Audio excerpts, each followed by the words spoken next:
Boa noite, alunos. Eu espero que vocês se encontrem bem. Hoje a gente vai falar sobre bases filosóficas e noção de ciência em análise de comportamento, que para muitos pode ser uma introdução, pode ser o começo da área comportamental, mas para alguns pode estar sendo uma revisão. Então, eu espero que seja uma aula de grande proveito para vocês. Então, antes de tudo, quero me apresentar. Meu nome é Amanda. Sou psicóloga formada em 2018 pela PUC Goiás. Sou, além disso, bióloga também, formada pela Universidade Estadual de Goiás. E desde sempre, meu interesse por ciência existe, desde criança, desde sempre, que eu me conheço. Então, esse meu caminhar como psicóloga também para o lado de uma ciência existe do momento em que eu pisei na faculdade e me encontrei, que eu não conhecia a possibilidade de ver a psicologia como ciência, como a gente consegue ler, estudar na análise do comportamento. Então, para quem tem interesse, quem quer saber mais sobre mim, me visita aí no Instagram, no @psicóloga Amanda Franco. Também tem esses vídeos que eu estou lançando aqui no YouTube, de pouquinho em pouquinho. Quando vê, eu já tenho um portfólio formado de aulas. E, além disso, claro, também para treinar como professora universitária, esses vídeos também estão sendo lançados para ajudar a minha turma a cada semestre que vai sendo passado. Então, quem quiser saber mais sobre mim, pode dar um pause aí, dar uma olhada no texto. E fico disponível a contato para quem quiser me chamar lá no @psicóloga Amanda Franco. Então, continuando,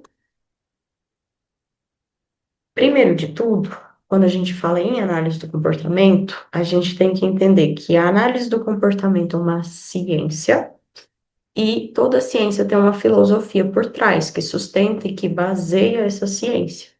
No caso, a filosofia mãe da ciência analítico-comportamental é o behaviorismo radical. Mas hoje, para a gente falar de behaviorismo radical, a gente também precisa falar sobre behaviorismo metodológico.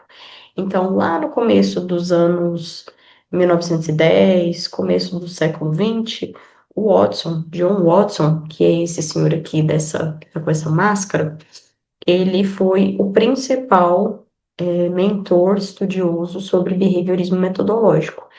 Ele quis ensinar que psicologia pode ser feita como uma ciência, a partir de um método científico. Mais para frente, lá pelos metade do século XX, já Skinner traz uma proposta semelhante, parecida, mas não a mesma de Watson. Ele vai considerar aspectos a mais que o Watson não considerava. Isso é só um resuminho básico para a gente começar. Mais para frente vocês vão entender. Esse parênteses aqui, esse colchetes que eu coloquei, se vocês quiserem só desconsiderar ele todinho, considera só esse aqui, ó, só essa parte do radical para baixo. A filosofia do behaviorismo, a ciência analítico comportamental tem apenas a filosofia behaviorista radical. Tem influência do metodológico? Tem, mas o behaviorismo radical é a filosofia base, que é fundamentada por Skinner, esse senhorzinho aqui. Alguns dos meus slides pode acontecer de dar uma desconfigurada, porque eu organizei um arquivo em um notebook, em um formato, e agora que eu estou em outro, estou passando, infelizmente deu uma desconfigurada, mas eu imagino que dá para entender.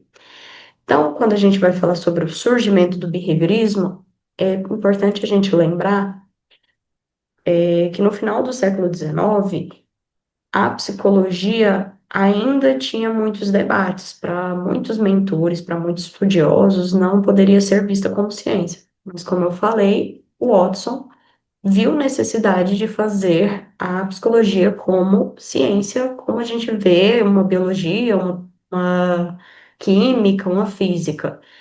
Uma ciência natural, que é possível ser medida, que é possível ser ordenada, ter leis que fundamentam, assim, comportamento da mesma forma que no Brasil é organizado, pode ser que lá nos Estados Unidos os princípios vão ser os mesmos. Essa é a ideia, uma padronização. Só que antigamente o pai da filosofia lá na Alemanha, o Wundt, esse senhor aqui, ó, ele trouxe uma ideia de psicologia baseada na introspecção, que é um método em que vai estudar os aspectos internos, vamos dizer assim, dos nossos sujeitos, das pessoas que estão ali sendo estudadas. Só que o método de introspecção, infelizmente, Wundt não conseguia replicar. Então, toda pesquisa que ele fazia, se fazia na segunda, na terça, iam ter resultados diferentes. E, de certa forma, ele culpabilizou serem seus sujeitos, por isso, resultados diferentes. Só que, para o Watson, isso não fazia muito sentido. Claro, cada um é cada um, mas o método que estava acontecendo ali, que ele estava fazendo as pesquisas dele, é que não estava tão coerente. Então aí surge o John Watson criticando o método de Wundt. Wundt queria estudar consciência, aspectos internos, pensamentos, como que as pessoas formulam seus gostos, seu jeito de ser, os aspectos pessoais de cada um, pela introspecção experimental. E aí, apesar disso, Watson discorda, não vê sentido, não vê replicabilidade nesse tipo de trabalho. E aí ele escreve o Manifesto Behaviorista, como está aqui a psicologia como behaviorista AV, que quem, inclusive, tem acesso à minha pasta no Google Drive, tem uma aula específica desse texto, Psicologia como Behaviorista AV, ou o famoso Manifesto Behaviorista. Custos da psicologia. Vou ficar me trocando aqui toda hora. Então, os custos da psicologia. Quando a gente fala de Wundt, a gente está falando do criador da psicologia, que é esse aqui. Em cronologia, ele é o mais velho. Seguindo vem John Watson, o pai do behaviorismo metodológico nos Estados Unidos, e depois B.F. Skinner, criador do nosso behaviorismo radical, maior dos seus fundamentadores e, como a gente fala, né, pai da análise do comportamento. Então, o que que vem a ser esse manifesto behaviorista tão comentado que o Watson descreveu? Era, na verdade, uma crítica ao método de introspecção experimental que não considerava a ciência como um estudo de ciência natural, a psicologia, perdão, como um estudo de ciência natural. E o Watson queria essa padronização e não via sentido na forma como como Wundt estava seguindo esse tipo de pesquisa, pela falta de replicabilidade dos resultados, pela diferença dos resultados, mesmo tendo pessoas diferentes, sujeitos diferentes ali sendo analisados e resultados diferentes. E geralmente, quando a gente faz uma pesquisa científica, por exemplo, gravidade, eu me esqueci agora, né? Geralmente, o pessoal das humanas arredonda para 10, se não me engano, mas eu acho que era 9, alguma coisa. Essa ideia de gravidade, né, de metros por segundo, essa mensuração, no Brasil é essa, na Espanha é essa, no mundo é essa. A gravidade existe no nosso planeta e ela é uma lei geral, funciona em qualquer aspecto e vai influenciar, sempre vai ser considerada, mensurada, influenciar, vai controlar comportamento de uma forma geral, generalista. Então, assim, se eu entendo, futuramente vocês vão saber mais, né, sobre o conceito de reforçador.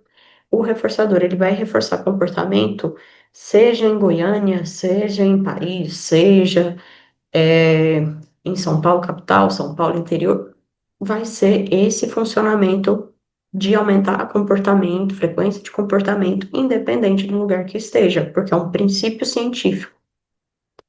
Mais para frente a gente vai comentar isso melhor.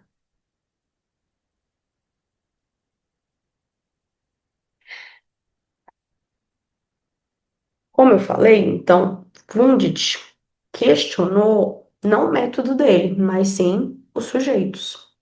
Mas o Watson discordou, e aí o manifesto behaviorista vem dar as respostas dele, dos porquês. Por que que deveria ser considerado uma ciência? Então, essas imagens que eu estou colocando aqui para vocês, geralmente são pistas do que o slide está querendo dizer. A ideia de Watson, então, é entregar o cientista como um investigador, não como um médium, como uma pessoa mística que simplesmente vai supor e prever comportamento no sentido de vozes me falaram que isso vai acontecer. Na verdade, não. É que como a gente aprende os princípios de comportamento, é mais provável, é mais tendencioso que a gente vai saber como aquela pessoa vai se comportar, como aquele organismo vai se comportar, porque o comportamento em todo ser vivo está presente, né? De uma bactéria a um animal, um ser humano, a gente vê comportamento. E os princípios são alinhados de formas semelhantes. Então, como eu falei, behaviorista vai ver a ciência psicológica, a análise do comportamento, assim como uma física, uma biologia, uma química, com princípios que podem ser replicados da mesma forma como a ciência. Que, para quem ainda não tem conhecimento, a gente geralmente usa um experimento chamado SNIF. Em algumas faculdades tem o próprio camundongo vivo, que é colocado numa caixa de condicionamento, e aí a gente vai ensinar a modelagem, ou seja, a aquisição de um novo comportamento de pressionar a barra no ratinho para receber água ou comida em troca.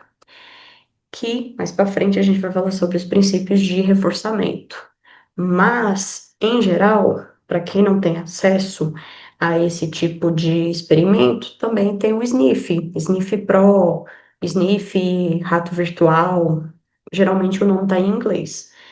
Eu vou colocar aqui para vocês. Deixa eu achar. Deixa eu ver se eu consigo escrever. Sniff. Na. Opa, ficou horrível. Sniff. Para quem vai. Oh, perdão. Para quem quiser baixar no seu próprio computador, na Microsoft Store tem disponível gratuitamente. Então, pode baixar a versão teste. Se não me engano, também tem a versão paga, aí deve ser uns R$ 70, mas se não me engano é detalhista. Então, você sempre pode estar testando e fazendo condicionamentos e recondicionamentos. É bem interessante para quem gosta de conhecer essa área comportamental. Então, depois desse parênteses, para o Watson, como eu falei, o intuito é a gente ter previsão de comportamento. Se a gente sabe que uma pessoa tem tendência a mentir, a gente já vai estar ligado, atento, que é o tipo de jeito que a pessoa aprendeu a lidar com o mundo, como ela se comporta, mentindo.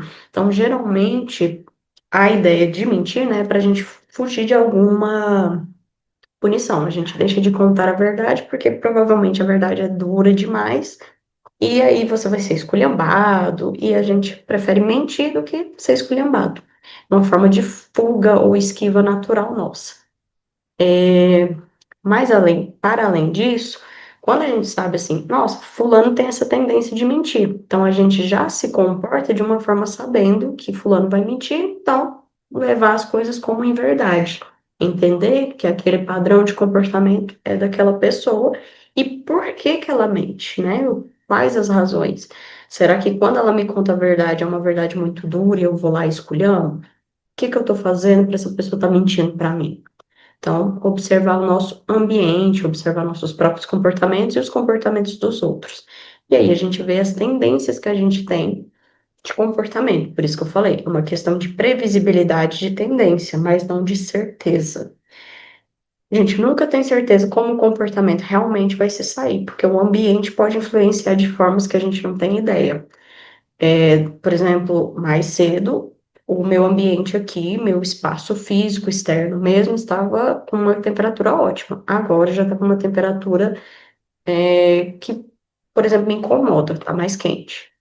E nisso, pode ser que meu humor, sem eu perceber, fique mais agressivo, mais arisco, mais, né, bruto, vamos dizer assim. E isso, às vezes, eu nem vou perceber, que só de aumentar alguns graus na temperatura do ambiente, pronto, eu já fico dispersa, fico incomodada, e isso eu passo para os outros sem perceber. Então, a análise do comportamento serve para a gente entender o que influencia nossos próprios comportamentos também. Continuando. Então, o manifesto behaviorista, rapidamente vou tentar resumir para vocês. Ela evita mentalismos. Então, quando a gente fala minha mente me mandou fazer isso, eu pensei nisso porque minha mente elaborou isso. Tudo que a gente resume à mente, minha mente me disse, minha mente me falou, porque estava na minha mente, eu estava com isso na cabeça, geralmente não são respostas válidas para análise do comportamento, porque quando a gente fala minha mente me instigou a fazer isso, me estimulou a fazer isso. A primeira pergunta que geralmente o analista de comportamento faz: onde fica a sua mente? Aí a pessoa não sabe definir, porque geralmente as pessoas entendem mente como sinônimo de cérebro. O cérebro a gente sabe onde está, né? É uma parte do nosso corpo, física. Agora, quando a gente fala de mente, parece que é uma coisa metafísica, né? Tipo um espaço dentro do cérebro. É como se fosse uma essência, tipo uma alma, uma coisa por fora. Então, assim, abre muito para o metafísico. E a ciência não trabalha com questões metafísicas, ela trabalha com questões físicas, com questões empíricas, que podem ser tocadas, tangentes, né, que existem ali. Não que não existem a palavra, que podem ser tateáveis, né, podem ser medidas, isso que eu quis dizer, mensuradas. Além disso, a análise do comportamento vai trabalhar com evolucionismo biológico. Então, aquele aspecto da evolução que Darwin trouxe para a gente, de que as espécies mais adaptadas evoluem, enquanto as desadaptadas ao ambiente vão sendo extintas, a análise do comportamento também considera esse tipo de visão de mundo. Então, a gente vai observar o nosso próprio comportamento como o comportamento de qualquer animal. Afinal, nós também somos animais que são considerado um animal racional em comparação a animais irracionais, mas isso é um adendo, né? Isso é só uma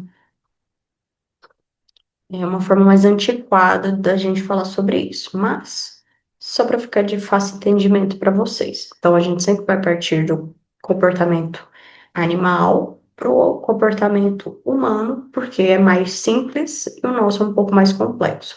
Mas o que faz o nosso comportamento ser um pouco mais complexo é a nossa linguagem, o nosso comportamento verbal, que mais para frente é outro assunto bem extenso. Então, além disso, Watson vai querer procedimentos objetivos na coleta de dados, então tudo que é mensurável, duração, tudo que a gente pode anotar, data, hora, quanto tempo durou certo comportamento, quantas vezes esse comportamento foi emitido, que é o que a gente chama de frequência, ahn,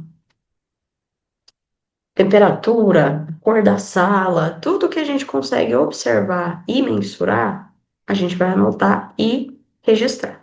E isso vai ser importante até nos resultados. Rejeição da introspecção, como a gente viu, a introspecção é um método que é muito falível, baseado, comparado a um método científico, empírico, mais tradicional que a gente já conhece. Então, a introspecção é rejeitada e ignorada. Determinismo materialístico. Para Watson, o comportamento, de certa forma, ele pode ser determinado, como eu falei. É uma questão de tendência, de probabilidade, de que pode ser que, dependendo da forma como eu modifique o ambiente, certo comportamento aconteça. É determinante. Mas, como eu falei, não é uma certeza. Vamos supor assim. Um exemplo que eu acho que fica bem claro. Se você come um alimento extremamente salgado, eu te induzi, de certa forma, quando aparecer um copo d'água, uma Coca-Cola, algum líquido, ele vai ser extremamente valioso para você, vai chamar muita atenção, porque você quer se livrar daquele incômodo que o sal está fazendo na sua língua, no seu trato digestório aqui. Então, provavelmente, para você ficar livre desse incômodo, água, que às vezes você nem gosta de beber, fica altamente interessante. E aí você tem a vontade de beber água. E nisso, a gente está modificando o ambiente, por exemplo, uma pessoa que não bebe um pingo d'água, pronto. Só com isso aí ela já bebe um pouquinho mais de água. Mais para frente a gente vai explicar isso melhor. Isso é só para ficar um pouco mais claro como a gente consegue mudar algumas variáveis no ambiente para obter certo comportamento. E como eu falei, a experimentação científica, ela é o princípio básico de uma ciência comportamental. Então, a experimentação controlada, como a gente vai anotar os registros, a frequência, a duração, tudo bem controladinho, bem experimental, bem nas riscas de uma ciência empírica.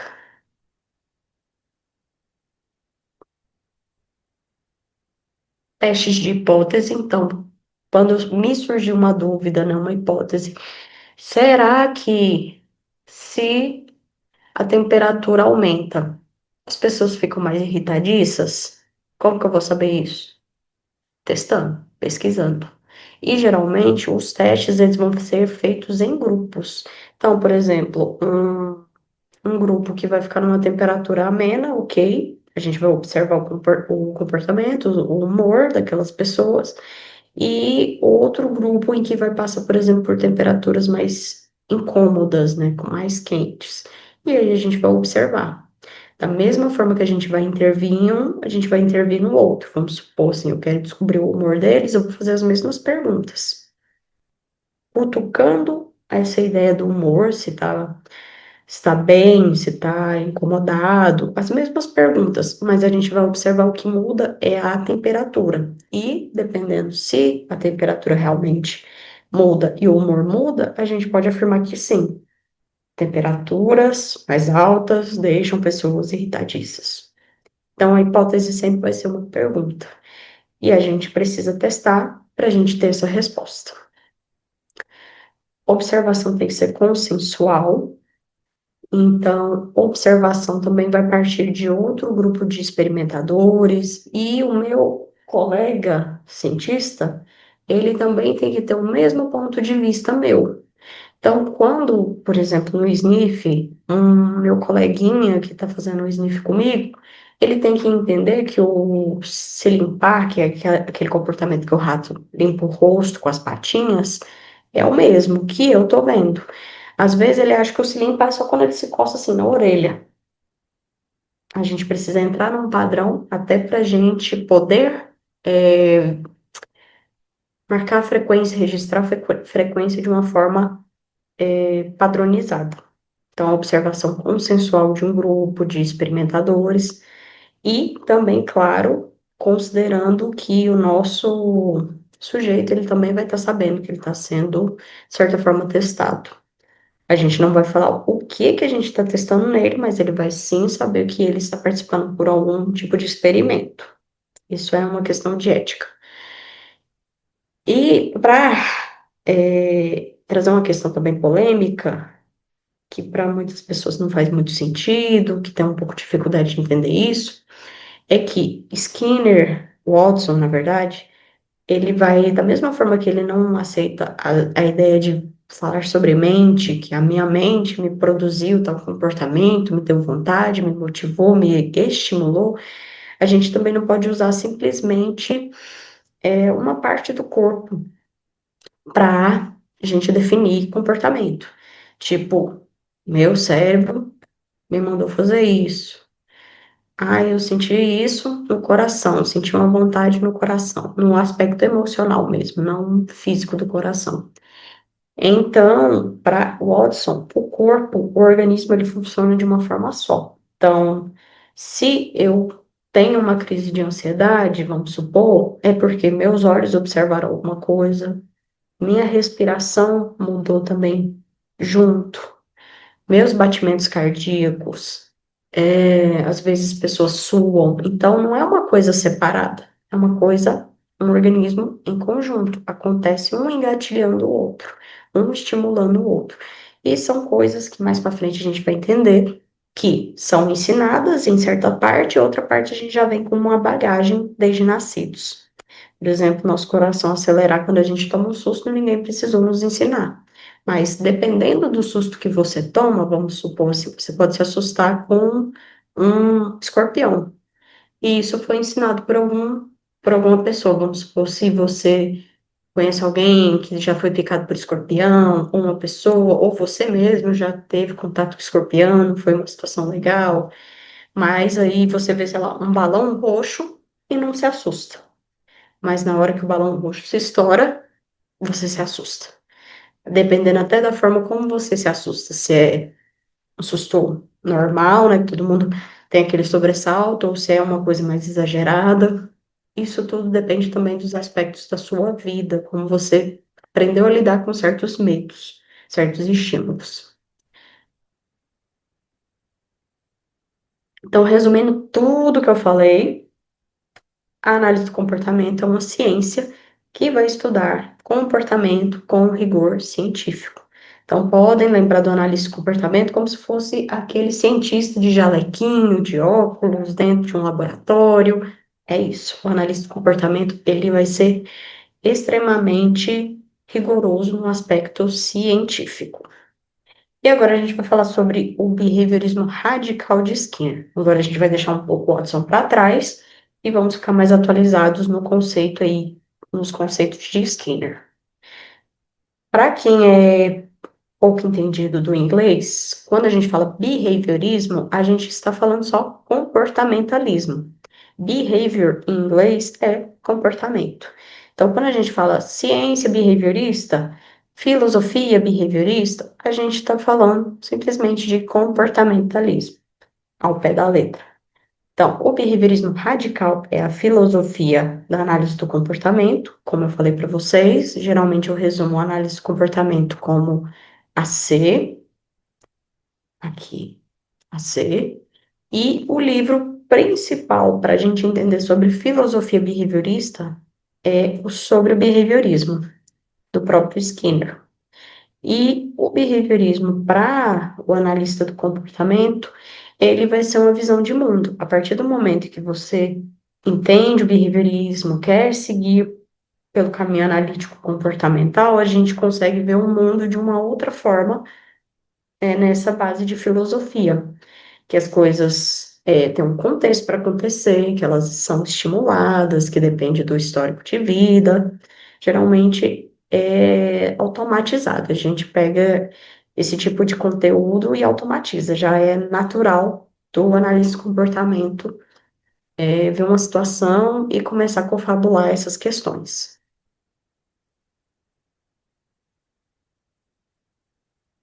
E aí a gente entra em outro aspecto que outras filosofias, outras psicologias vão questionar a análise do comportamento, como mecanicista, porque acha que é só uma questão de estímulo-resposta. Então, se eu, vamos supor, igual eu falar com a Alexa, der um comando, a Alexa vai fazer exatamente aquele comando. A ideia é como se fosse essa, um ser humano vai responder como se eu estivesse apertando um botão para ele ligar ou desligar. Uma coisa bem mecânica mesmo. E a gente sabe que não é bem assim, porque eu posso falar, fulano, pega um copo de água para mim. O fulano pode me trazer na garrafa. O fulano pode me trazer um copo de vidro. O fulano pode nem me trazer, pode nem lembrar, pode nem saber onde é o filtro de água para me trazer. Isso abre para a gente ver que as pessoas são diferentes, que elas têm históricos diferentes e que não necessariamente elas vão se comportar igual. Se fosse assim, então o mundo, todo mundo seria igual. E nisso a gente entra também no aspecto simplista. Se é só uma questão de estímulo-resposta, se eu te cutuco, você faz certo comportamento. Se eu te ordeno certa coisa, você faz. né? Ficaria simplesmente nisso, realmente simplista, mas a gente sabe, como eu falei no outro exemplo, meio que já explica que na verdade não. As pessoas são mais amplas, são mais, tem mais variáveis a serem controladas ali, serem estudadas, que estão acontecendo e controlando o comportamento. O que para mim pode estar controlando meu comportamento, para o outro não tá. Vamos supor assim, tem gente que trabalha por um salário X. E tem gente que vê salário X como muito pouco e não trabalha. Ou tem pessoas que vê aquele salário como muito bom e chega a trabalhar altamente engajado. Então, só nisso eu dei três exemplos, né? Uma pessoa que é mais neutra, uma pessoa que é altamente engajada, uma pessoa que não vê sentido nem em trabalhar pelo valor que está recebendo. Isso partindo do mesmo estímulo, né? A gente está considerando só X valor de salário. Reducionismo, também essa questão de como é estímulo-resposta, a gente reduz muito o comportamento, o repertório comportamental das pessoas, que fica muito simplista, muito reducionista, muito mecanicista. Então, acaba que são críticas que elas estão falando a mesma coisa, que elas tentam só colocar a pessoa dentro de uma caixinha de estímulo-resposta, como se fosse muito simples, né? Como se fosse muito, como se não tivesse o que, de certa forma, entender a variabilidade, o contexto de cada um. Variabilidade no sentido de as pessoas são diversas, os comportamentos são diversos. Então, isso aí, por exemplo, não está sendo contextualizado. E precisa ser, porque cada um é cada um. Cada caso é cada caso. A gente sempre vai considerar contextos. E como eu já estou falando desde o começo, né? Estímulo-resposta.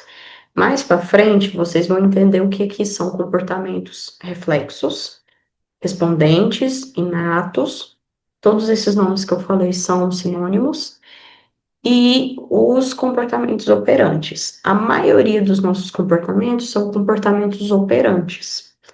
Então, quando a gente fala psicologia do estímulo-resposta, comportamento operante nem cabe nessa questão estímulo-resposta, mas aí vocês precisam ter uma certa bagagem para entender isso. Para a gente falar de comportamento operante, é no mínimo estímulo, resposta, consequência.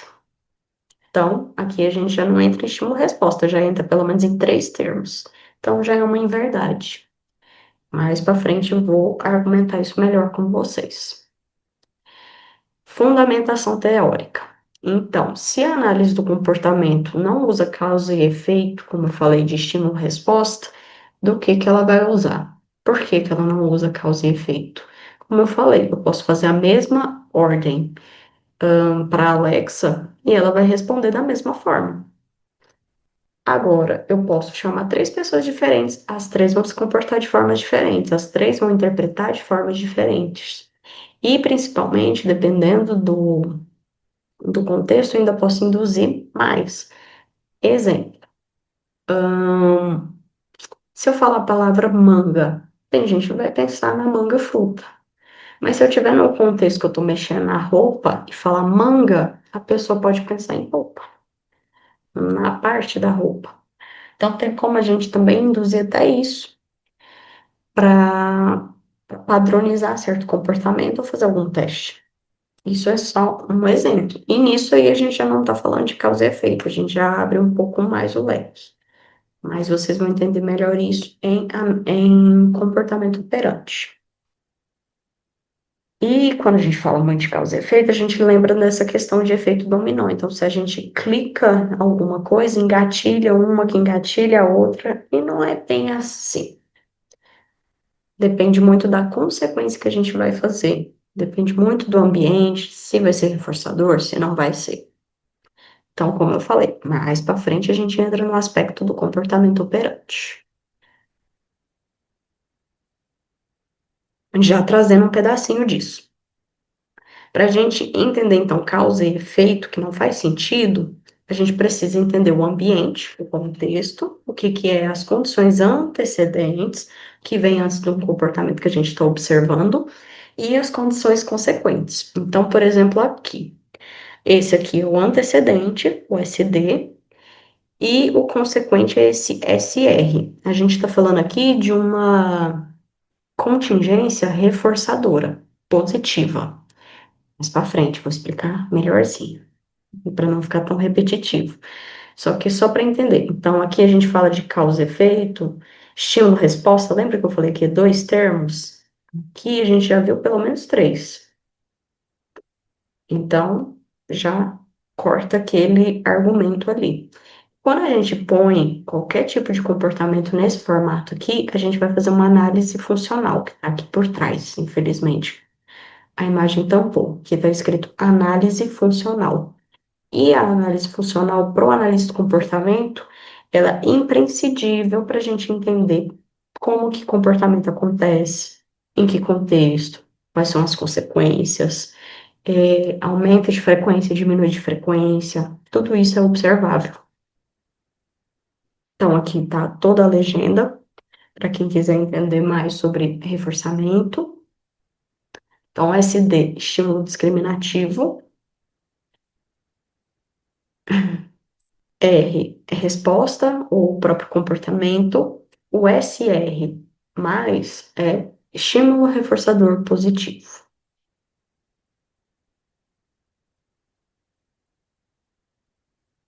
E aí, agora a gente vai entrar num aspecto também que antes Watson não considerava, que eram os eventos privados. Como assim, eventos privados? Para o Watson, a gente não podia acessar, não podia medir pensamento, sentimento. E Skinner já vem falar que não, é possível sim a gente medir pensamento, é possível medir sentimento, só que a gente precisa estimular a pessoa a nos falar para eu poder medir. Então, se vocês querem saber, por exemplo, o que que eu almocei hoje, vocês só vão saber uma coisa interna minha, no caso, um pensamento assim, nossa, o que que eu comi hoje? Se vocês me perguntarem, me estimularem para eu responder essa pergunta. Então, o ambiente vai ser importante nessa troca, nessa interação. Então, os eventos privados, eles vão ser medidos a partir do momento que eles se tornam públicos. Então, no momento em que vocês, pessoas externas, têm acesso. Do jeito que eu estou falando aqui, passando a aula para vocês, é uma aula que eu sei todos esses conceitos, mas vocês não sabiam que eu sabia esses conceitos até a partir do momento que eu tornei isso público. A partir do momento que vocês estão ouvindo, vendo essa aula e entendendo que eu também sei um pouco sobre esses conceitos para repassar para vocês. Então, antes era tudo privado, tudo guardadinho, vamos dizer aqui no meu organismo. E agora está aqui público para grande acesso de várias pessoas. Então, os eventos públicos e privados, eles são tão físicos quanto qualquer um deles. Então, quando eu falo que vocês têm acesso, vocês podem medir a duração da minha fala, o ritmo, o tom de voz, minhas gírias, meus vícios linguísticos, vocês podem ter acesso e mensurar várias coisas. Só que vocês só têm esse acesso porque eu tornei algo público, né? Eu falei, eu trouxe comportamento verbal de forma vocal para vocês. Enquanto não era verbal vocal, era um comportamento simplesmente privado, que eram os meus pensamentos. O pensamento é também um comportamento verbal. Só que eu tô conversando somente comigo mesma, né? Eu tô interagindo comigo. Meu pensamento é, nossa, eu tenho que fazer isso. Nossa, fulano fez isso e eu não gostei. Enquanto eu não levo isso pro público, fica no meu privado, fica guardado nos meus, vamos dizer, contextos internos. Não é bem isso, mas para ficar de fácil entendimento. Já no metodológico, behaviorismo metodológico, os eventos antes eram divididos, porque o Watson não via sentido, não via como mensurar esses eventos privados. Agora Skinner já fala, Watson, então, temos como sim. E isso torna o behaviorismo radical um pouco mais, respondendo mais perguntas para a gente, trazendo mais respostas. sendo mais atualizado. Então, o pensar é um comportamento público, na verdade, aqui era ou privado. Como eu falei, se eu estou pensando, estou interagindo só eu comigo mesma e não estou levando para o público, o pensar, ele é privado. Agora, a partir do momento em que o meu pensamento privado, eu falo porque alguém me perguntou, nossa, o que você está pensando? Ele se torna público. E agora, mais aspectos para a gente conversar sobre o behaviorismo radical.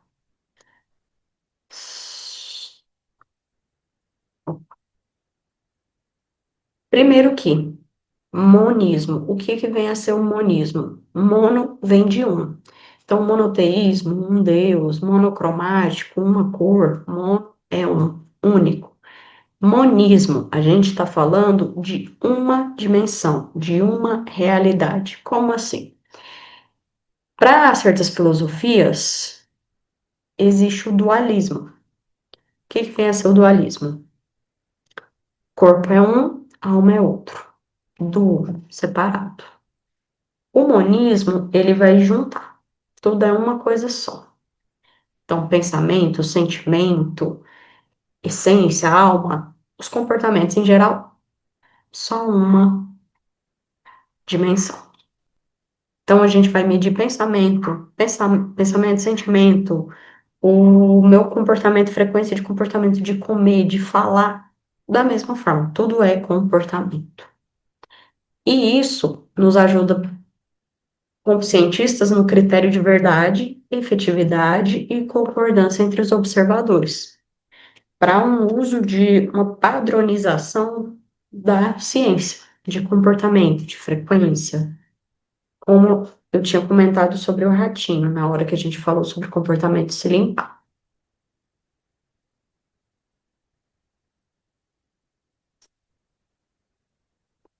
Então, Skinner, ele fez não a busca retomada pela introspecção, não como método, mas ele trouxe pensamento como objeto de estudo.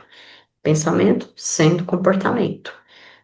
Vai mudar a questão só de acesso. O público e o privado. O privado só é público a partir do acesso, a partir da pergunta, da estimulação que eu faço para algo privado se tornar público. Então, vai depender do acesso.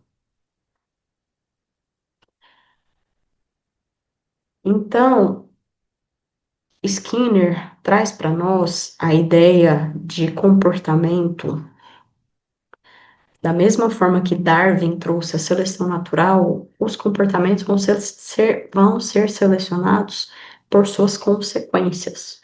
Então, lembra que eu falei que, as espécies mais adaptadas ao ambiente continuam se reproduzindo, sobrevivem, se mantêm, e as espécies que são menos adaptadas, adaptativas ao ambiente, elas vão sendo extintas? Da mesma forma, comportamento. Skinner viu essa semelhança e quis trazer para a ciência esse mesmo princípio, que certos comportamentos que são mais adaptados, reforçados no nosso ambiente, mais eles aumentam de frequência. E os comportamentos que são punidos e extintos, mais diminuem de frequência e vão sendo deixados para trás. Esses comportamentos baixam a frequência para outros tomarem uma frequência maior, que é o que a gente chama de seleção por consequências. Então, punição, extinção e reforçamento são consequências. Mais para frente a gente vai adentrar nisso melhor. Mas isso também a gente tem que lembrar que a gente não está padronizando o indivíduo, a gente está padronizando os princípios de comportamento, porque cada ser é único.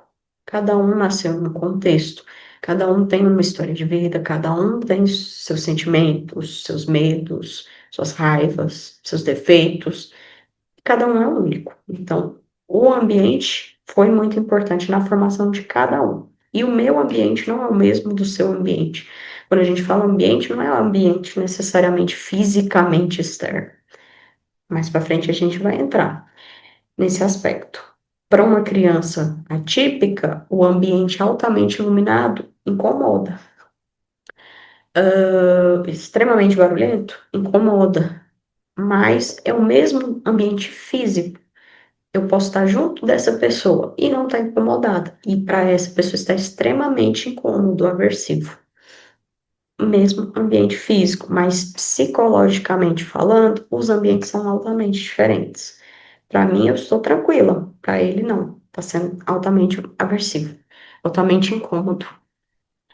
E aí eu questiono vocês. Vocês acham que mesmo se você tivesse um irmão gêmeo, seria igual a você? Existe alguém igual a você no mundo? Existe alguém que passou por todas as experiências que você passou e ainda é igual a você? Primeiro, que as experiências elas já vão ser muito diferentes, mesmo se você nascer gêmeo. Enquanto a mãe alimenta um, o outro pode estar chorando. Um pode ter percebido, nossa, se eu chorar, mamãe vem, me chama e me alimenta, me pega e me alimenta. O outro pode chorar, esgoelar, esgoelar, esgoelar, mas a mãe está ocupada com o outro. Então, o choro para ele não teve efeito, mas para o outro às vezes teve.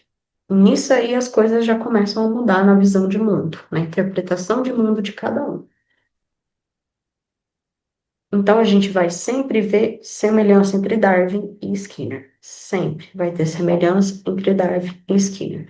Um na biologia, nos aspectos biológicos, e o outro uma questão mais comportamental, no nosso repertório comportamental. Todos vão estar falando de aspectos ambientais. Darwin vai falar do aspecto ambiental externo, físico, né, de clima, temperatura, ambiente, vegetação, fauna, flora. Já Skinner está falando de outros aspectos ambientais. A forma como seu pai te trata é um ambiente, a forma como sua mãe te trata é outro ambiente. E você pode estar inserido na mesma casa de pai do seu irmão e da sua irmã, seu pai e de sua mãe. Vamos supor, 5 pessoas dentro da casa. Cada um está na mesma casa física, mas são 5 ambientes diferentes. Porque cada um tem um papel diferente naquela casa. Cada um é uma pessoa diferente. Cada um tem seus gostos diferentes. Então, são ambientes diferentes. Então, como eu falei, Darwin vai falar de questões anatômicas, fisiológicas e comportamentais favoráveis ao ambiente para sobreviverem. Agora, Skinner já vai falar de comportamentos adequados para a nossa sobrevivência, adequados ou inadequados.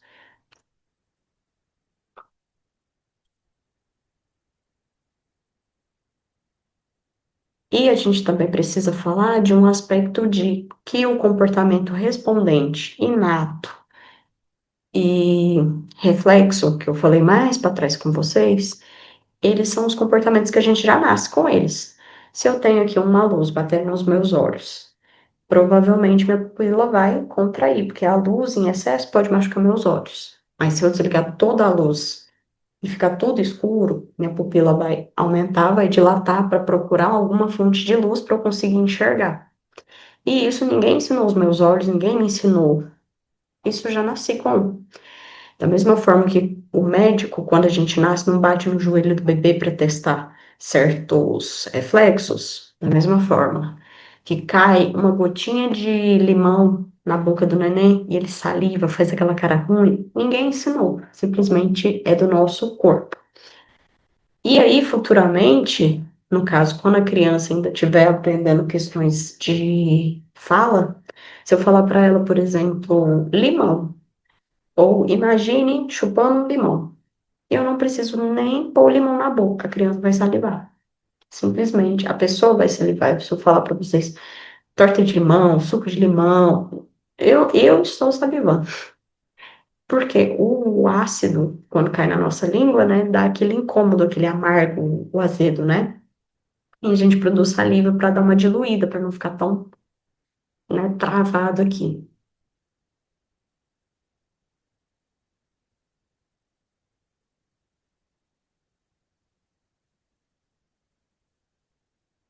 Então, vou dar uma acelerada. E da mesma forma que eu falei, que tem comportamentos que nos ajudam como ser humano na função de nos proteger, vai depender muito de cada ambiente. Por exemplo, as pessoas que vivem diretamente no frio, que não tem nenhum objeto ali para tampar, proteger, tipo árvore, não existe. Então, uma geada, um vento forte que bate nos olhos dessa pessoa, geralmente vocês podem perceber que os olhinhos dos asiáticos, de pessoas de ambientes mais frios, mais extremos, como os esquimós, os olhinhos são mais puxadinhos. A pálpebra é um pouquinho maior para proteger o globo ocular de qualquer, por exemplo, vento frio, flocos de neve que pode machucar e deixar a pessoa cega. Outro aspecto, por exemplo, que a gente observa em pessoas oriundas de África, é um ambiente, por exemplo, árido, assim, numa vibe de deserto. São pessoas que têm a pele mais negra, por proteção de melanina, então o sol bate, porque também não tem árvores, não tem tanta incidência ali, vai bater diretamente, então precisa ter uma camada de melanina para proteger de uma, por exemplo, no caso de uma pele branca, de ter um câncer de pele, de ter algum tipo de queimadura. O cabelo ser mais crespo para ficar longe do couro cabeludo, para o sol bater no fio de cabelo e não bater diretamente no couro cabeludo e machucar, entre outros e outros aspectos. No caso também dos esquimós, geralmente as peles são mais avermelhadinhas, né? Porque como a incidência do sol bate numa superfície branca, é natural a incidência da luz voltar diretamente para aquelas pessoas. E também tem a pele um pouco mais queimadinha. Então, como eu falei, há uma comparação entre a seleção natural e a seleção por consequências. Seleção natural, a gente está falando sobre aspectos biológicos, e a seleção por consequências, aspectos comportamentais. E para ficar aqui claro um exemplo, vamos ver se vocês conseguem entender. Tem um elevador, está funcionando perfeitamente. Então, eu apertei o botãozinho, subi pelo elevador. Quando eu estiver com preguiça de subir, quando eu ver um outro elevador, se deu certo uma vez, eu provavelmente vou testar e dar certo de novo. E vou continuar usando elevador, e toda vez que eu ver um elevador, como eu nunca tive problema com isso, vou seguir usando elevador. Isso é o que a gente chama de reforçamento, né? Aumentou a probabilidade de eu continuar usando o elevador, porque eu não precisei carregar peso nas minhas costas, subir escadas longas, não demorei, sei lá, 5 minutos para subir a escada, enquanto o elevador fez isso em 30 segundos, etc, etc. N vantagens. Mas vamos supor que um belo dia tem lá uma plaquinha de quebrado no elevador, e eu tô aqui forçando para tentar entrar. Se tá quebrado, se eu descubro que tá quebrado, é uma placa que tá quebrada, eu vou tentar usar. Pode ser que eu tente, porque uma vez eu fui reforçado. Mas eu vou conseguir? Não. E nisso a gente já chama de consequências que abaixam a frequência de comportamento. Então, provavelmente, quando eu ver uma placa dizendo elevador quebrado, eu não vou usar elevador. Agora, quando eu vejo o elevador funcionando muito bem, as luzinhas todas piscando normal, vou subir, aumenta a frequência. Vou continuar usando o elevador, aumenta a frequência. Reforçador. Então, no caso, quando tem uma placa lá dizendo tá quebrado, provavelmente que eu não vou usar o elevador e a minha frequência de usar elevador vai diminuir para. Aí vem o pulo do gato. É aquele ditado, né? Se Deus fecha uma porta, abre uma janela. Se o elevador quebrou, quem vai ser reforçador agora vai ser a escada. Apesar de eu não gostar de subir escada, de carregar peso nas minhas costas, de demorar mais, de fazer mais esforço, de chegar suado, como não tem elevador, eu vou ter que ir pela escada. Então, antes, a escada não era reforçadora, mas passou a ser reforçadora. Então, isso tudo é para mostrar aqui contextos e contextos. Pode ser que você não goste de sal, que não é reforçador para você de jeito maneira, uma comida salgada. Mas vamos supor que um dia você está com pressão baixa, você está mais fraquinho, tá com uma morredeira. O sal vai ser altamente reforçador para ti. Então, contextos e contextos.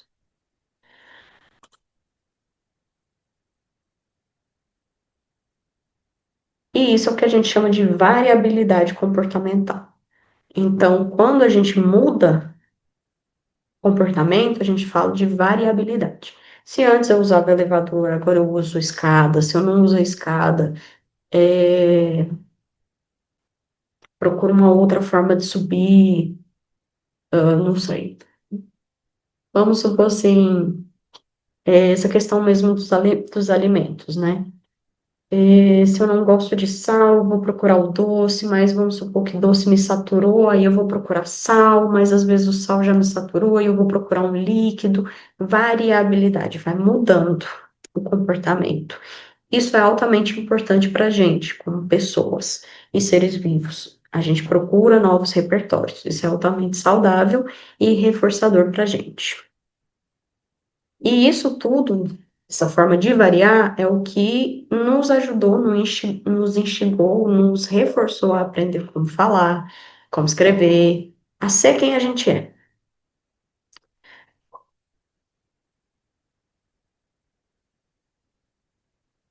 Então, o ambiente social também vai ser importante até para isso, porque a gente não é sozinho no mundo, né? Nossos pais, nossos cuidadores, quem nos ensinou a falar, a andar, todo mundo teve a sua importância e influência nos nossos comportamentos. E isso mostra o tanto quanto questões sociais para a gente são importantes até nas questões de consequência. Como assim? O elogio é uma questão altamente social. A gente aprendeu que quando uma pessoa faz algo adequado, a gente vai lá e elogia.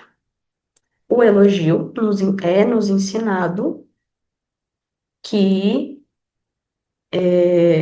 quando faz algo adequado, você merece um elogio. E aí eu vou te falar certas palavras que são elogio. Nossa, que massa, parabéns, felicidades para você.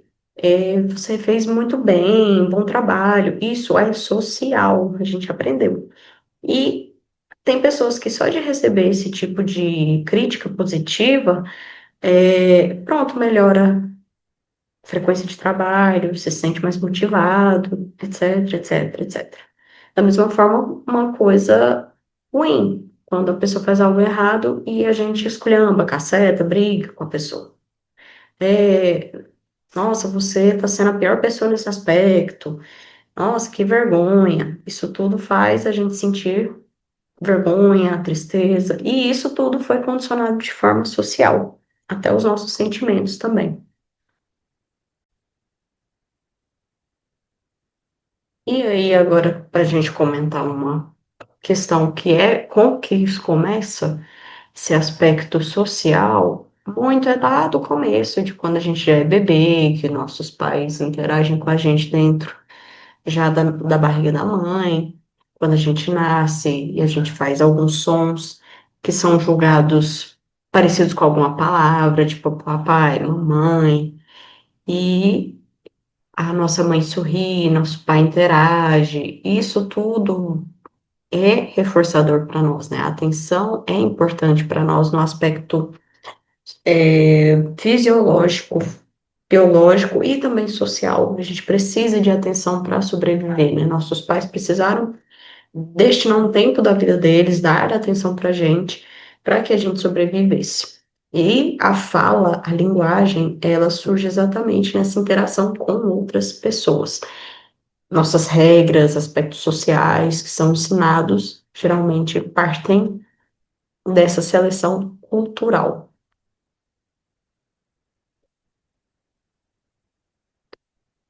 E questões de causalidade, o que causam comportamento para o analista do comportamento, para o behaviorista radical. Então, a gente, lá no capítulo 3 do livro Ciência e Comportamento Humano de Skinner, a gente vai ver por que que os organismos se comportam. E a primeira questão que Skinner discute é o que que não justifica comportamento existir. Por exemplo, eu tenho personalidade forte.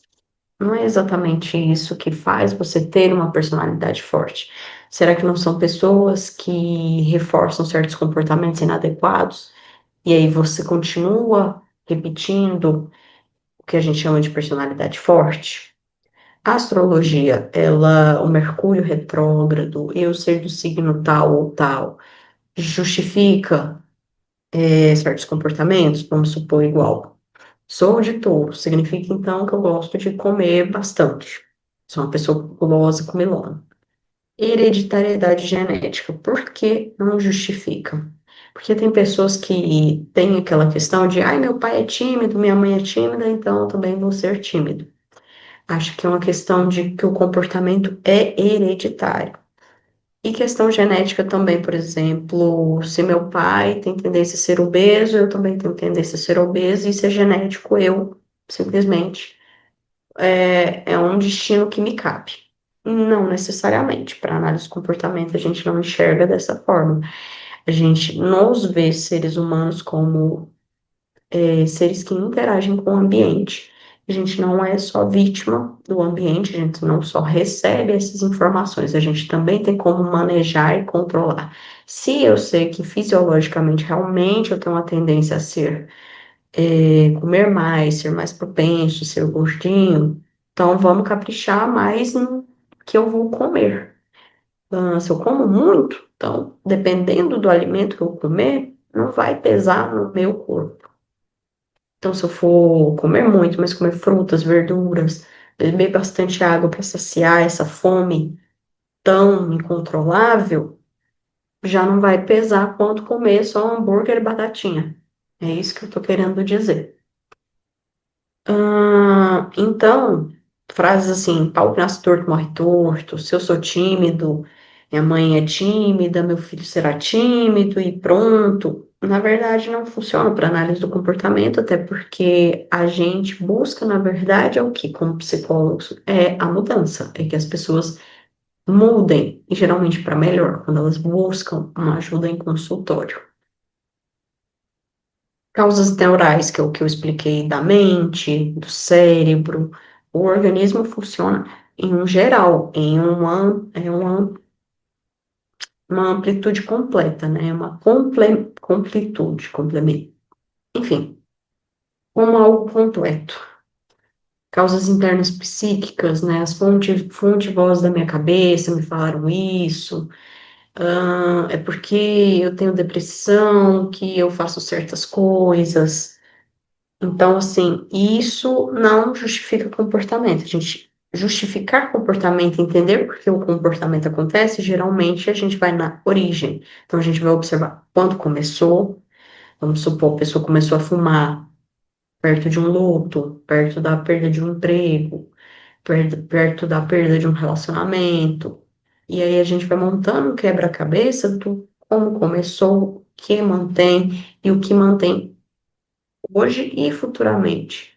Tem pessoas, por exemplo, na adolescência, criança adolescente, que fuma, que bebe, às vezes não porque quer, mas como o grupo acha interessante, descolado, legal, quer se sentir incluído, às vezes não tem atenção dentro de casa, ou quer a atenção dos coleguinhas, sofre bullying, quer se sentir incluído, é importante biologicamente, socialmente, para nós, como seres humanos, se sentir incluído e faz comportamentos que não se sentem certos, não gostam, mas ainda assim fazem para agradar os outros, a visão dos outros, de terceiros.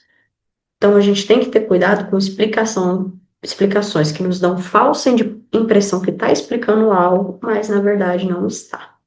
Então, quando a gente entende origem realmente de comportamento, aí sim vai estar explicando melhor, nos dando passos de como fazer um tipo de intervenção. Explicações circulares do comportamento. Por exemplo, eu fumo muito porque tenho vício. Eu tenho vício porque fumo muito. Novamente, não está dando origem, não está explicando por que que você fuma, quando você fuma, em que contexto começou, que contexto mantém. Vamos supor, nossa, eu não fumo, mas se eu tiver numa situação fúnebre, tenebrosa, assim, que eu fico incomodado, por exemplo, com questões de falecimento. Por exemplo, não fumo no velório, eu fumo, porque são situações que me deixam ansiosa. Não está explicando completamente, mas já está me dando um norte. Ainda tem um pouco de questão circular, né? Porque eu sou ansiosa. Como assim ansiosa? O que é que te deixa ansiosa? Aí a gente vai observar. Na verdade, perguntar, né? Para ver o que que a pessoa vai me falar sobre isso. E nisso tudo a gente já está coletando dados. Então, quais são as origens? Quais são as causas? e não devem ser atribuídas à mente. Ai, porque, por exemplo, quando a gente fala mente, né, é uma coisa engraçada. A gente não fala, por exemplo, nossa, minhas pernas me levaram a tal lugar, né? Então, por que que a gente separa? Mente, um aspecto é normal a gente falar, minha mente me fez isso, me causou isso, mas e as pernas, e os olhos, e a boca? Aí nesse contexto a gente não consegue separar o organismo, né? Simplesmente é só no momento da mente, né? Isso é um hábito linguístico nosso mesmo.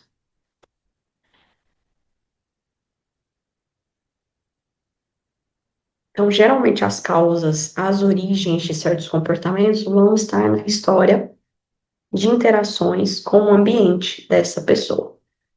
Então, nos comportamentos.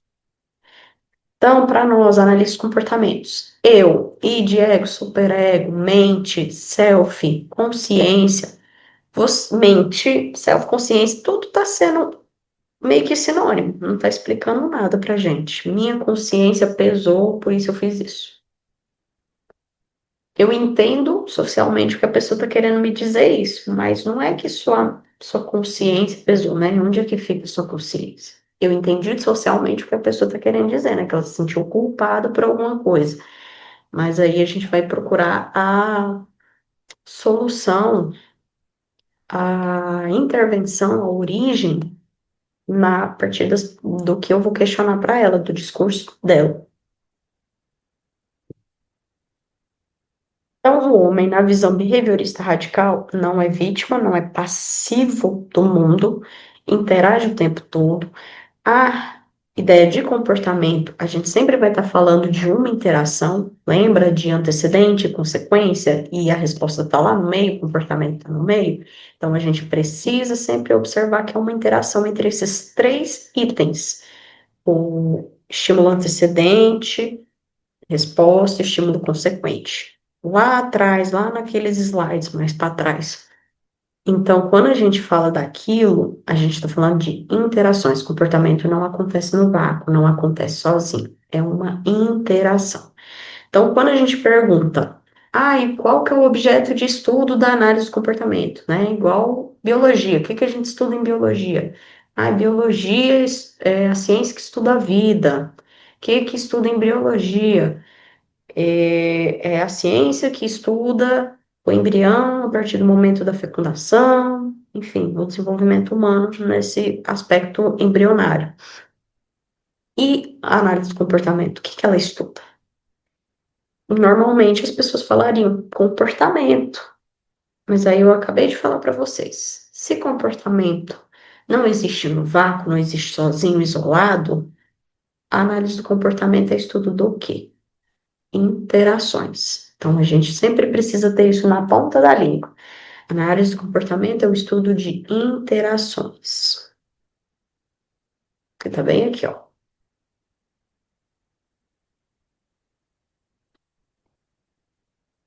Então, o homem, ele se cria baseado nas interações com o mundo, com ele mesmo, com as outras pessoas, com aspectos sociais, etc, etc, etc.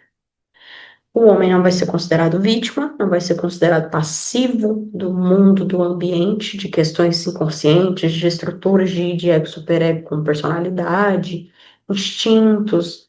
Não, é vontade e escolha daquela pessoa.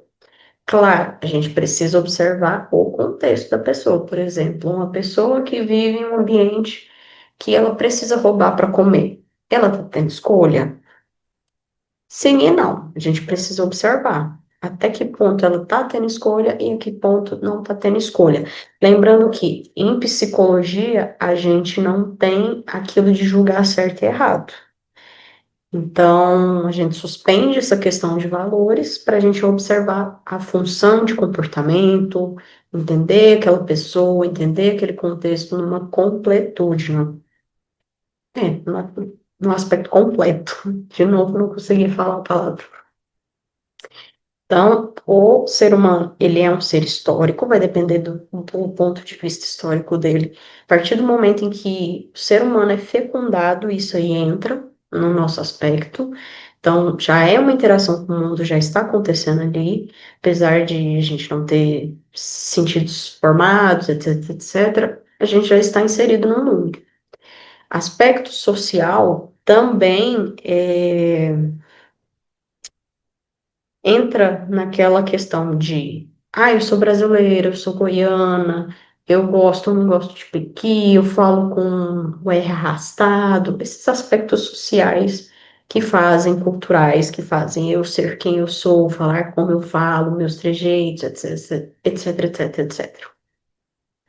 Então, pense em você como é hoje. Pense que você age sobre seu mundo.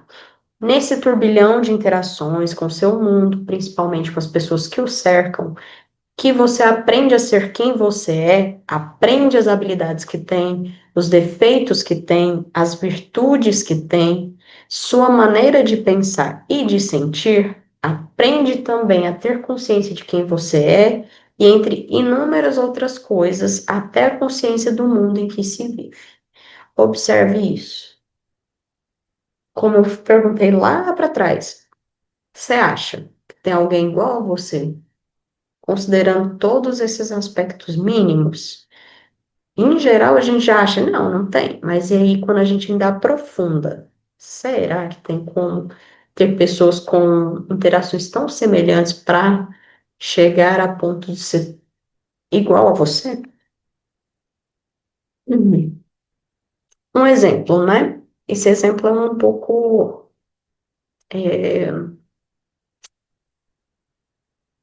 dúbio, vamos dizer assim. Imagine você e seu amigo que fizeram uma prova e ambos não saíram bem. As respostas que vocês escreveram na prova foram bastante parecidas. Ou seja, você e seu colega emitiram o mesmo comportamento, vocês fizeram a mesma coisa. Uma mesma ação sobre o mundo e as consequências foram as mesmas, notas ruins. Imagine que uma pessoa, né, o seu amigo, ele tem uma família altamente, como falam, acolhedora, que entende que o erro faz parte do momento, que acontece, que levanta, estuda de novo, sacode a poeira e bora. E você tem uma família que, nossa, você tirou outra nota ruim, nossa, estou pagando faculdade para você para quê? Você está rasgando meu dinheiro, etc, etc, etc.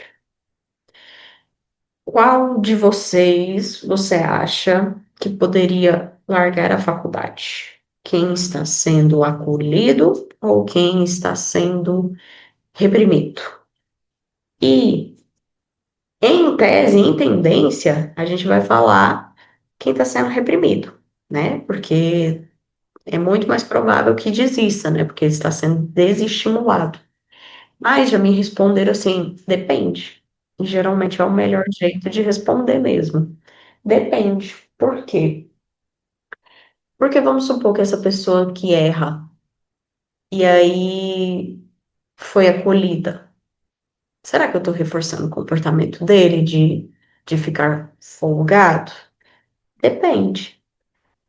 Então, a gente vai ter que entender função de comportamento. Tem gente que pode ser que passar a mão na cabeça estimule a pessoa a pensar assim, não, fui acolhida, agora eu vou realmente me limpar aí da sujeira dessa terra que eu rolei aí, fui lá no escambau com essa nota zero, no fundo do poço, vou levantar e bora. Mas tem gente que é, nossa, fiz uma prova, fui mal, ainda ganhei um chocolate quente, um carinho, um dente. Será que compensa estudar?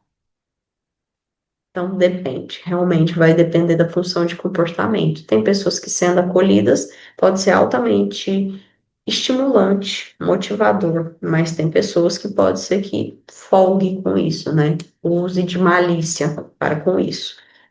Isso é só um exemplo. Mas, em geral, a maioria das pessoas vai responder mesmo que quem é desestimulado tem a tendência a largar a faculdade.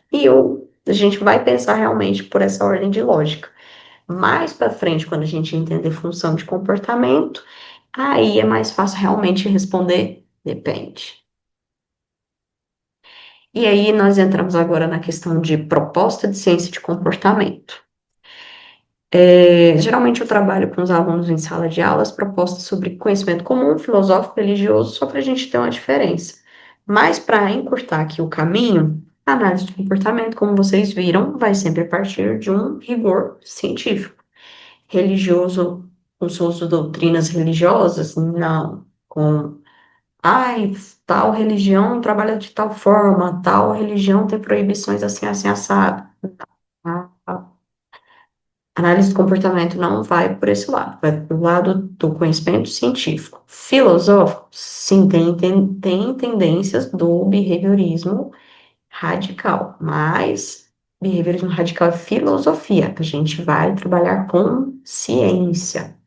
Então, tem aspectos filosóficos? Tem, dando como uma visão científica.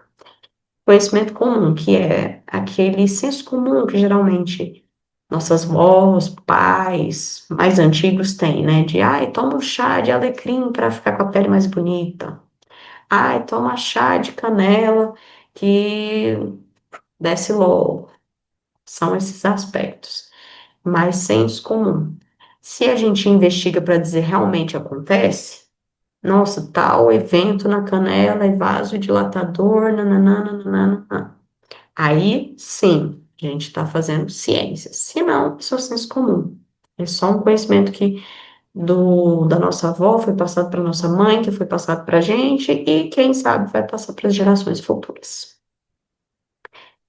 E a gente já entrando aí no final, a unidade básica de análise do comportamento, a gente vai estar falando sobre a contingência. Ela descreve relações entre eventos. Lembra que eu falei sobre interação? Interação é exatamente isso, uma relação entre eventos. Então, o contexto é: você está perto de uma piscina. A minha resposta meu comportamento é: não ande, não corra perto da piscina. A consequência é vocês, crianças, se afastarem da piscina. Isso significa que futuramente, quando vocês estiverem perto da piscina, provavelmente eu, na preocupação de vocês não cair, machucar, afogar, eu vou falar de novo, porque foi uma consequência reforçadora, eu vou falar de novo para vocês saírem de perto da piscina. Geralmente, regras, instruções, são descrições entre eventos, né? Olhe para os dois lados para não atravessar, para atravessar. Isso está implicitamente nos dizendo assim: observe bem o ambiente antes de atravessar para você não se machucar, para você não ser atropelado, para você não ter uma morte prematura, para você não se machucar sério. Então, o trabalho do analista de comportamento do psicólogo vai ser modificar esses eventos, essa interação, que é o que a gente chama de análise funcional. Porque se eu modificar o antes, que é o contexto anterior, ou a consequência, que é o contexto depois de certo comportamento, se eu mudar um deles, provavelmente a contingência já muda, a resposta já muda. Lembra que eu falei com a interação? Então, se a gente muda dos três eventos, muda um, pode ser que o resto todo mude. Mas a gente só sabe testando. Aqui, implementação, é só a cópia daquele slide que eu trouxe para cá. E aí a gente vai fazer uma análise funcional só para vocês entenderem. Uma pessoa que ela é tímida, um comportamento que poderia manter ali a timidez dela é: nossa, ela não quer se expor pessoalmente, não quer se expor, não trabalha em grupo, vamos supor. Aí o professor fala assim: nossa, quem fizer o seminário ganha a nota, ganha a nota lá. Mas vamos supor que uma pessoa que é muito tímida não queira se expor e pode fazer um trabalho escrito e me entregar. Então, quando ela vai fazer o trabalho escrito, provavelmente ela vai fazer o seminário ou ela vai fazer o trabalho escrito. Para reforçar, para manter timidez, provavelmente ela vai entregar o trabalho escrito. Se ela entregar o trabalho escrito, ela está se protegendo, mantendo, aumentando a timidez e perdendo uma oportunidade de diminuir a timidez. O que é a timidez? Às vezes pode ser um medo de julgamento, pode ser um medo de ter sido exposta em alguma situação de atenção naquela pessoa, de que ela fez algum seminário, alguma apresentação na frente da escola e se sentiu humilhada, fizeram chacota. Enfim, a análise funcional é a gente observar exatamente comportamentos que aumentam, comportamentos que diminuem sua frequência. Outro jeito, por exemplo, de diminuir diminuir a frequência de uma timidez.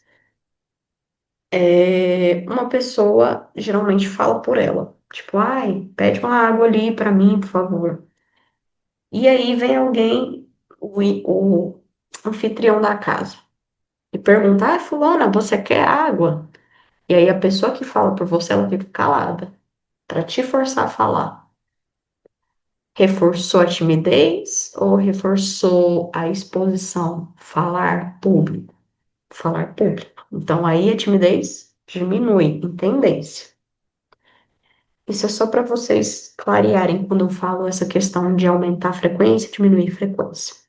Mas a gente só sabe realmente testando. Aí mais para frente, se vocês quiserem, inclusive tem na minha pasta do Google Drive acesso a vários exercícios, tipo revisões, para dar uma treinada nesse material. Quem quiser, fica disponível aí no, na descrição do vídeo.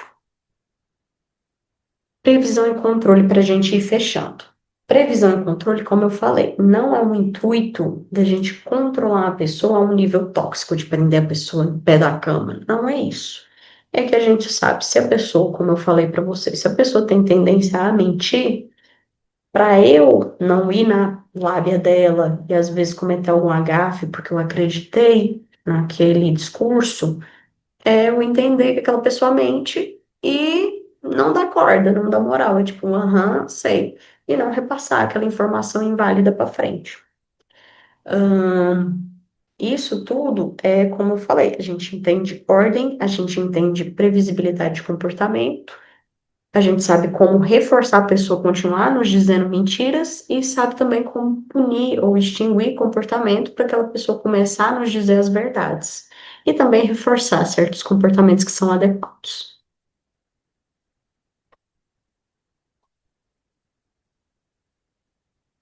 E o objetivo, então, da pesquisa psicológica analítica comportamental vai ser dar significado no aspecto de previsão, de controle das interações.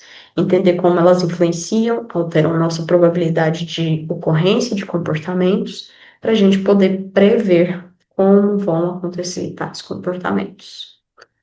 Lembrando que, como eu falei, influência, controle, a gente fala sobre influência, não sobre algo tóxico de prender uma pessoa, forçar ela a algo. Não é exatamente isso.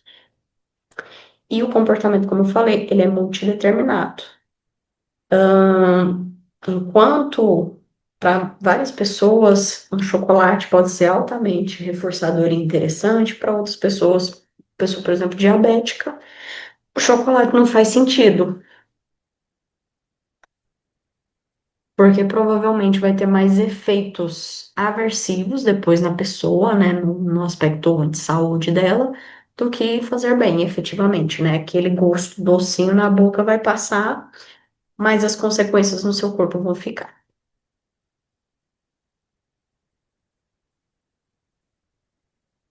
Então, o método de pesquisa a gente já comentou que é uma questão mais altamente controlada.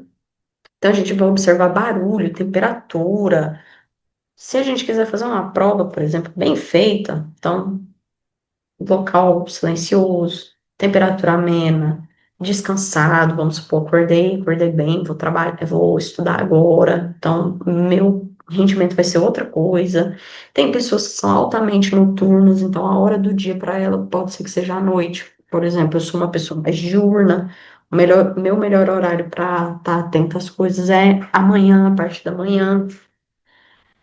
Minha motivação também pode ser se eu estiver bem alimentada, se não, isso tudo pode alterar e interferir esse resultado de pesquisa.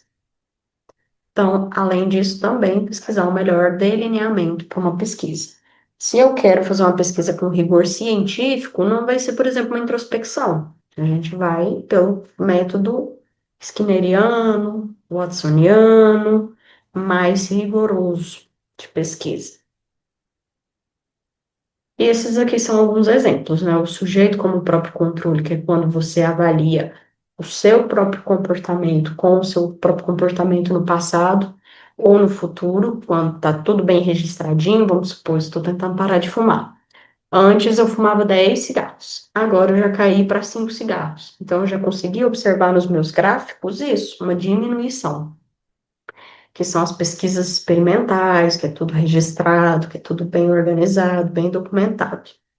E, como a gente já falou, né, antes se usavam os camundonguinhos para a gente entender de comportamento animal, para entender o próprio comportamento humano, que são os mesmos princípios comportamentais. Não é que a gente funcione nos mesmos princípios, nossa, estou adestrando o ser humano como se estivesse adestrando um cachorro. Mas os princípios comportamentais são os mesmos, eles vão funcionar no cachorro, vão funcionar nos seres humanos.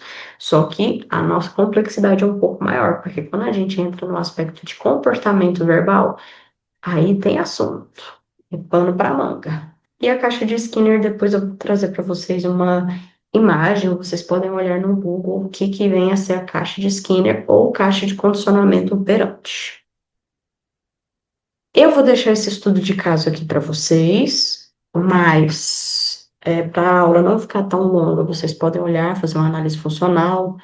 Eu gosto também de pegar casos parecidos assim, printar, jogar lá no meu chat GPT, e nisso ele me traz aspectos iguais, e eu continuo, exemplos iguais, e aí eu continuo testando, vendo se eu realmente estou entendendo a matéria.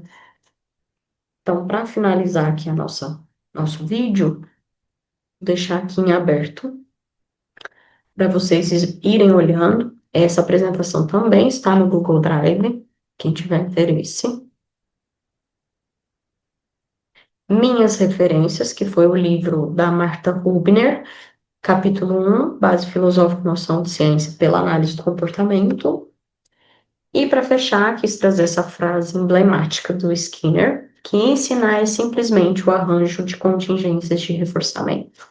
Então, não é uma questão simplesmente de repetição, é questão de a gente formar um ambiente agradável, reforçador, para a pessoa ter motivação, vontade e conseguir aprender. Ambientes altamente imersivos, para quem, por exemplo, né, não gosta de matemática, vai entender bem o que eu estou querendo dizer.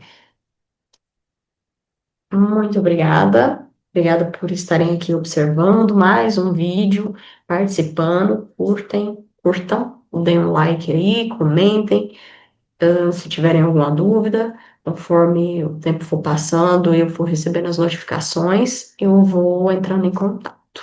Então, muito obrigada, um beijo e até o próximo vídeo.